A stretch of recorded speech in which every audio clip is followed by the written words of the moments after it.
Ante todo, buenos días. Mi nombre es Ángela Yolanda Alvarado Molina. Soy médico residente de segundo año de la especialidad de Medicina Legal por la Universidad Nacional Mayor de San Marcos. El día de hoy voy a hacer una presentación en relación al tema de violencia sexual.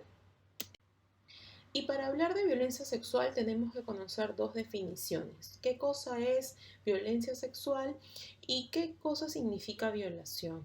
¿No? Violencia sexual es cualquier acto sexual dirigido en contra de la sexualidad de una persona, ¿no? Independientemente de la relación que tiene esta persona con la víctima y que se puede dar en cualquier ámbito, sea laboral, sea familiar, etc. Y también debemos conocer que violación se define como la penetración mediante coerción física o de otra índole de la vagina o el ano con el pene, otra parte del cuerpo o con un objeto o intento de violación o tocamientos no deseados o alguna otra forma de violencia sexual sin contacto. Y este tema es muy importante debido a la alta prevalencia que tenemos en el país de todo lo que respecta a violencia física y violencia sexual, ya que aquí en Perú 1 de cada 3 mujeres ha sufrido violencia física o sexual por parte de su pareja, o de repente por alguien que no era su pareja, sino un conocido o un familiar, ¿no? Que es un número bastante importante. ¿Cuáles son los factores asociados generales que nosotros podemos decir de la violencia sexual? El bajo nivel de instrucción, que nosotros no tengamos la educación adecuada, que podamos conocer nosotros nuestros derechos, nuestros deberes como ciudadanos, hace que muchas veces permitamos este tipo de violencia sexual, ¿no? La exposición frecuente al maltrato infantil hace que nosotros consideremos normales ciertas actitudes que se pueden desarrollar en la familia. Haber presenciado escenas de violencia familiar nos hace pensar muchas veces que el tema de la violencia es algo que se debe repetir de generación a generación, más no que sea algo que se debe parar. Y para eso nos tenemos que educar y conocer nuestros derechos y las autoridades que nos respaldan. El trastorno de personalidad antisocial, sobre todo a nivel de los autores, ¿no? Muchas veces pensamos que porque esa persona es agresiva, es de mal carácter, es violenta, nos insulta, como ella es así con todos, debemos permitirlo. Y no, muchas veces estas personas, esos agresores, tienen algún trastorno de fondo de su personalidad, de su comportamiento, que de repente inclusive puede ameritar algún tipo de tratamiento. Pero de todas maneras son conductas que a pesar de cualquier circunstancia no se deben permitir. El uso nocivo de alcohol que muchas veces hace que estas personas no midan las consecuencias de sus actos o no midan qué actos están realizando para con la víctima, ¿no? Y justifican su consumo de alcohol como, como la forma de aplacar todas las consecuencias que la violencia ha generado, ¿no?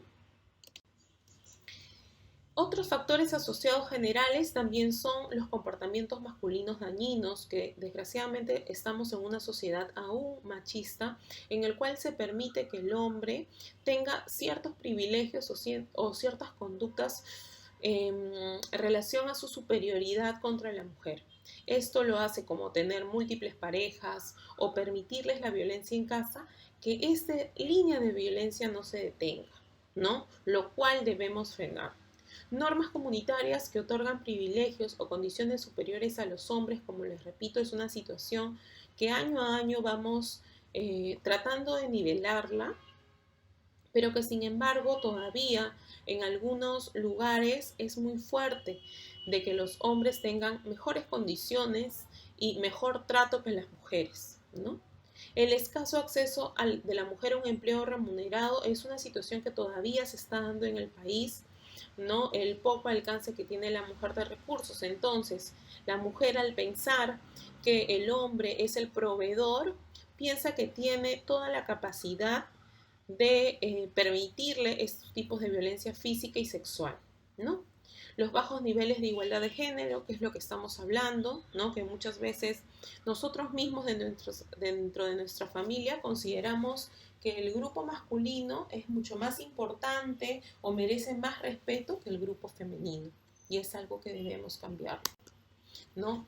¿Cuáles son los factores asociados específicamente al tema de violencia sexual?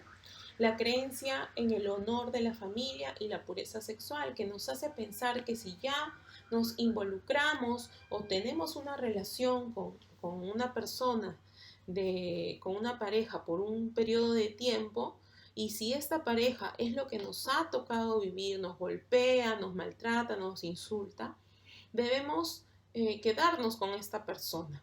No separarnos de esta persona, lo cual es una idea equivocada, porque si nosotros vemos conductas que atentan con nuestra salud, tanto física como psicológica, como sexual, debemos detenerlo y buscar ayuda, ¿no? Las ideologías que consagran los privilegios sexuales del hombre, que muchas veces porque es el padre de la casa, porque ya tenemos hijos, piensan que es normal que el hombre someta a la mujer y pueda abusar de ella, estar con ella cuando él quiera, tocarla a cualquier momento del día, ¿no? Cosas que deben ser bajo consentimiento de ambas personas. Y a veces pensamos que las sanciones jurídicas son insuficientes, ¿no? Porque hemos tenido de repente alguna mala experiencia. Sin embargo, esta presentación es para que nosotros sepamos que tenemos alguien en quien apoyarnos cuando somos víctimas de este tipo de violencia sexual. ¿Y cuáles son las consecuencias si nosotros nos quedamos callados? Podemos llegar al homicidio o al suicidio en la desesperación de frenar esta serie de agresiones, ¿no? Tanto sea para el agresor, podemos intentar querer matarlo de la desesperación o en acto de defensa, o de repente querer acabar con nuestra vida, ¿no? Por las situaciones que pasamos, porque ya no aguantamos este dolor o porque sentimos que no tenemos el respaldo de nuestras autoridades o de algún tipo de ayuda, ¿no? También, ¿cuál es otra de las consecuencias y muy importantes? Son las lesiones que nos va a producir, como esta imagen, ¿no? Moretones, golpes, a veces mordeduras, ¿no? Que son alrededor del 42% de las víctimas de agresión sexual, ¿no?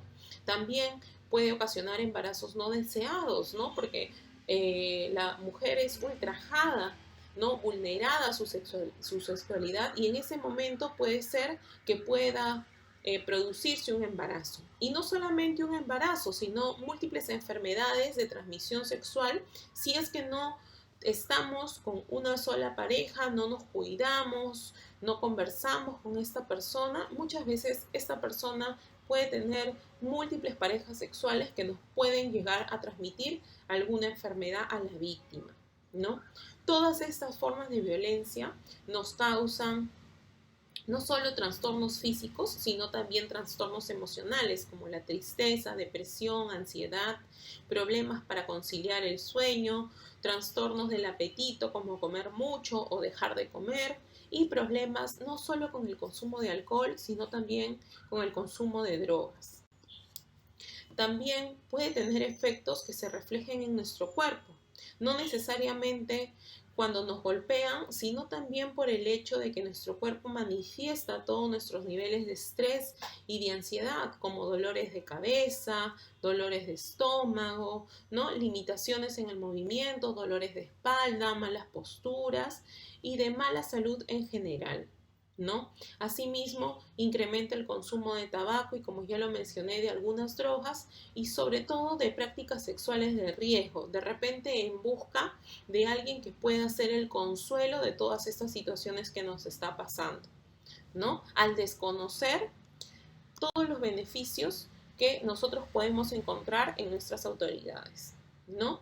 ¿Cuáles son las consecuencias en los menores de edad? Que a veces, muchas veces pensamos que no se dan cuenta de lo que está pasando, o de repente nosotros no nos damos cuenta que ellos también están siendo partícipes de la violencia sexual.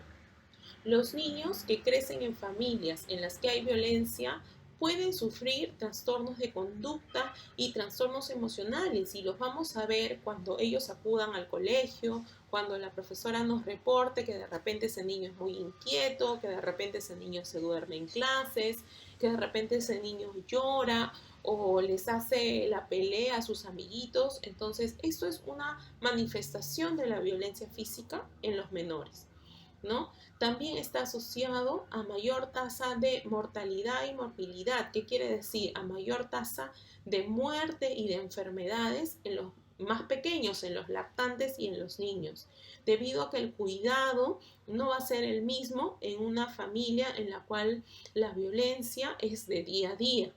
No nos vamos a dedicar suficientemente a cuidar a los niños. Es por eso que es muy importante hablar de este tema con todos los integrantes de la familia.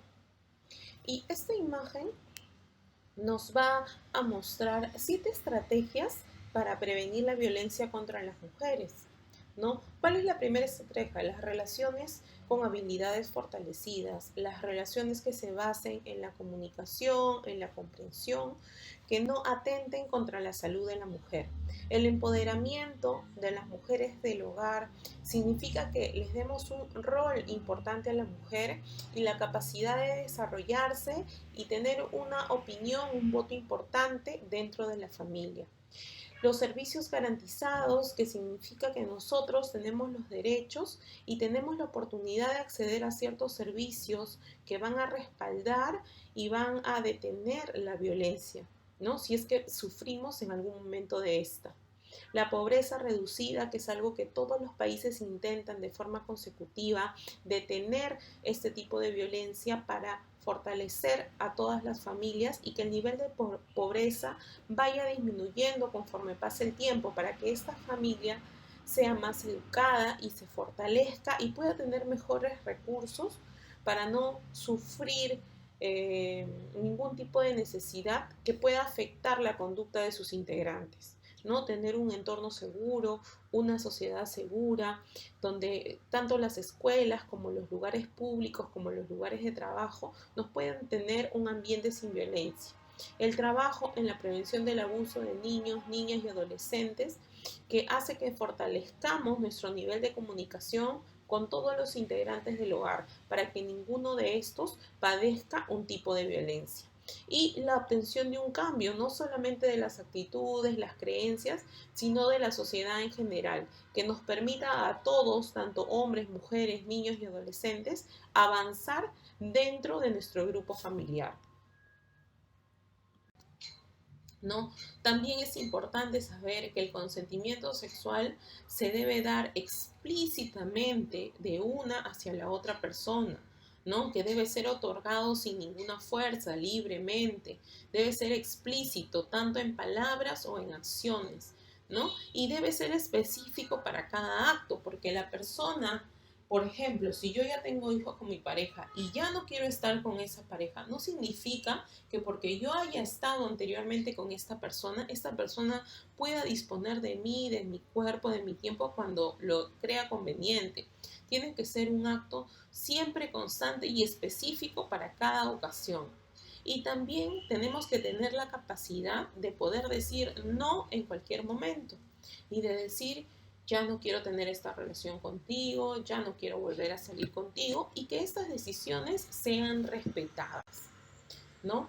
Sabemos que la salud sexual es un estado de bienestar, no solamente de nuestro cuerpo, que nuestro cuerpo esté bien, sino tanto emocional, mental y social, ¿no? Sobre todo, debemos fortalecer mucho nuestro respeto, el placer con nosotros mismos y la seguridad con nosotros mismos. Y no debe haber ningún tipo de coacción o abuso de la fuerza o discriminación o ningún tipo de violencia para que nosotros podamos tener una adecuada salud sexual. Y también tenemos que saber que desde la parte de vista médico, legal, tenemos una guía con respecto a la evaluación de nuestra integridad física, ¿no?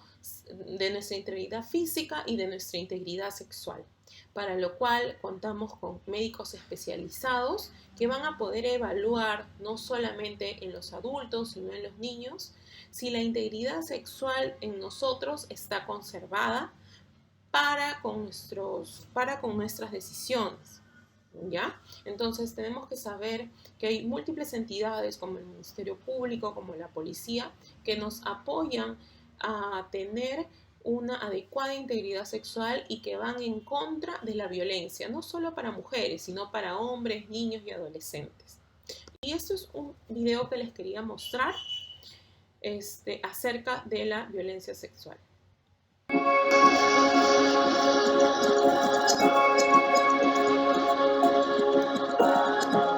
Una de cada 3 mujeres sufre de violencia de pareja. Una de cada 3 mujeres sufre de violencia de pareja. Millones de mujeres en el mundo. Esto representa más de 800 millones de mujeres en el mundo.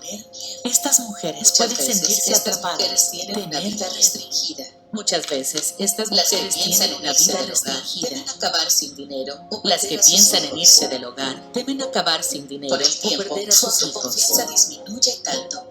Con el tiempo, su autoconfianza disminuye tanto que una vida sin violencia pasa a ser un recuerdo. El maltrato puede causar lesiones y también problemas graves en su salud física y mental. En algunos casos, incluso la muerte. Muchas mujeres contraen infecciones de transmisión sexual o tienen embarazos no deseados. Cuando están embarazadas, tienen mayor riesgo de sufrir un aborto espontáneo o de tener un bebé prematuro o con bajo peso al nacer. Pueden sufrir depresión, ansiedad, desarrollar otros problemas de salud mental o caer en adicción a drogas y alcohol. Para ellas saber en quién confiar. Puede ser difícil para ellas saber en quién confiar o a dónde acudir. Pero hay un lugar al que ellas pueden acudir. Una consulta médica es una de las pocas oportunidades que estas mujeres tienen de salir solas. Es importante que los profesionales de la salud aprovechen esta valiosa oportunidad. Cuando profesionales de salud escuchan con compasión, es más probable que las mujeres compartan su historia. Cuando hacen las preguntas adecuadas, pueden descubrir lo que realmente les sucede. Y oponerse a las creencias culturales que dicen que está bien que el hombre golpee a su mujer, pueden asegurar a las mujeres que no es su culpa y buscar con ellas formas para que corran menos peligro y, cuando sea necesario, conectarlas con otros servicios como albergue, apoyo psicológico, servicios legales y oportunidades financieras. Más mujeres pueden encontrar el camino hacia una vida sin violencia cuando se hacen cambios en el sistema de salud y en otros sistemas. Cambios como consultorios que aseguren la privacidad, capacitación para que los profesionales de la salud respondan mejor a las necesidades de las mujeres y llamen la atención sobre las consecuencias nocivas de la violencia para Estos mujeres y cambios niños ayudan y a sobre promover cómo una cultura prevenirlas. donde la violencia Estos es cambios inadmisible, ayudan a promover una cultura donde la violencia es inadmisible y donde las mujeres no tienen que quedarse calladas. Imagínense si hacemos posible esto para todas y cada una de estas 800 millones de mujeres. Bueno, este es un video que les quería mostrar. Ya para terminar, decirles que todos los médicos del país estamos para servirlos, apoyarlos en esta lucha contra la violencia sexual y la violencia física. Espero les haya gustado.